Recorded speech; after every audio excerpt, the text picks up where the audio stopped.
So next up I'm going to use the Visage Day Stay Concealer. This is going to be coming soon, so I'll just pop a little bit under the eyes. I use shade C2, so it's 1 shade lighter than my makeup, which is going to just give me that little bit of an under eye glow. Using the same blender that you've used to actually pop the Day Stay on, just push it into the skin, really giving that brightness under the eyes. Maybe you're a bit dark under the eyes, maybe you're a little bit tired like I can normally look, and this is really going to take all that away. Again, with the Flawless Makeup Blender, really simple to blend straight in to your foundation.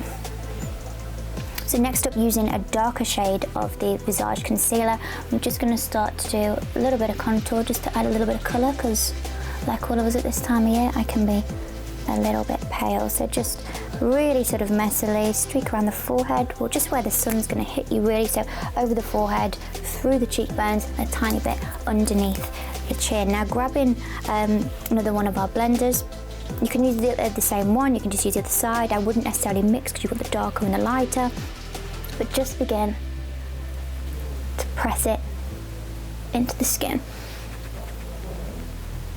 Now as you sort of come down towards the cheekbone, you want to have the most of the product up towards the top and draw it down. But you can see how seamlessly the concealer products just blend into the Day Stay foundation.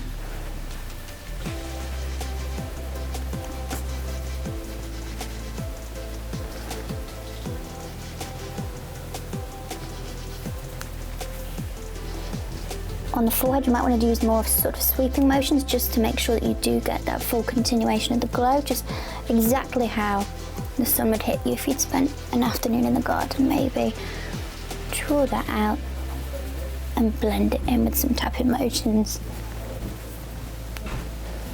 And don't forget the jawline as well, just with the extra product that's already on the blender. Just tap it. And we're ready for powder. Okay, so using the powder brush from the Visage brush set, which is coming soon, just take a little bit of translucent powder, Visage powder coming soon as well within the new year, and just give it a light sweep over everything. Now, as it's a translucent powder, you're not going to get any colour through this. All it's going to do is really set all of those products into your skin, but without giving you that real sort of cakey feeling. You want it to have a real flawless glow, and this is exactly what the Visage powder is going to do. And make sure, of course, that you blend it in to the neck, and your face is pretty much good to go. Now that you've added your powder, you've really got that full face of Visage makeup ready to go, but it's not too heavy, it's not got that cakey feeling, but you do have the perfect blend of that rich warm tone from the darker concealer through to the real nice bright under eye, and you're ready for lipstick.